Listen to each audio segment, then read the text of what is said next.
এবারে দীঘায় গিয়ে চলে গেছিলাম ঢেউসাগর। ঢেউসাগর একটা পার্ক টাইপের, মানে অনেকটা হাঁটা পথ। তারপরে গিয়ে অনেক কিছু অ্যাক্টিভিটি আছে, তবে আমরা দিনের বেলা মানে বিকেলবেলা গেছিলাম বলে তখনও তো সূর্যের আলোটা ছিল, তখন কোনো লাইটিং আমরা দেখিনি।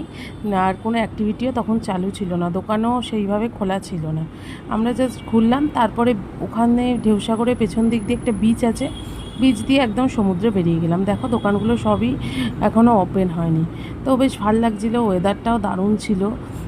মানে ঠান্ডা ঠান্ডা ওয়েদার, বৃষ্টি হয়েছিল, মানে অনেক জায়গায় হচ্ছিলো, তবে দীঘাতে আমরা বৃষ্টি পাইনি। ওয়েদার আপডেট ছিল বৃষ্টি হবে, ঝড় হবে, অনেক কিছু হবে, কিন্তু কিছুই হয়নি। আর এই জায়গাটা বেশ ঢাল আছে, সেই পাহাড়ের যেমন ওঠার সময় ঢালটা থাকে সেই রকম ঢাল। তারপরে উঠে গিয়ে যে একটা কী সুন্দর দৃশ্য, এটা তোমাদের না দেখলে বিশ্বাস করতে পারবে না। দেখো পুরো দারুণ দারুণ কিছুটা এই রকম। আর অনেক ক্যারাটে ক্যাম্প হচ্ছিল, যেমন সামার ক্যাম্প হয়, তো সব বাচ্চারা ক্যারাটে করছে, খুব সুন্দর দেখতে লাগছিল। আর এই ময়ূরটা, এটা সন্ধেবেলা লাইটিং হয়, কিন্তু আমরা তো লাইটিং পাইনি। তো এই দৃশ্যটাই আমাদের খুব ভালো লেগেছে, এত সুন্দর ওয়েদার। তারপরে ওখান থেকে বেরিয়ে জাস্ট বিচ দিয়ে বেরিয়ে গেছিলাম।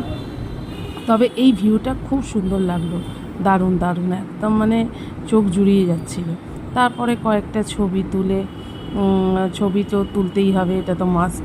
কয়েকটা ছবি তুলে সোজা হোটেলে চলে এলাম। আর এমনি ঢেউসাগরের অভিজ্ঞতা বলতে ভালোই, খারাপ নয়। তারপরে ওখান দিয়ে তো বিচে বেরিয়ে গেছিলাম, বিচেও কিছু ফটোশ্যুট করে নিয়েছিলাম। তো চলো, টাটা।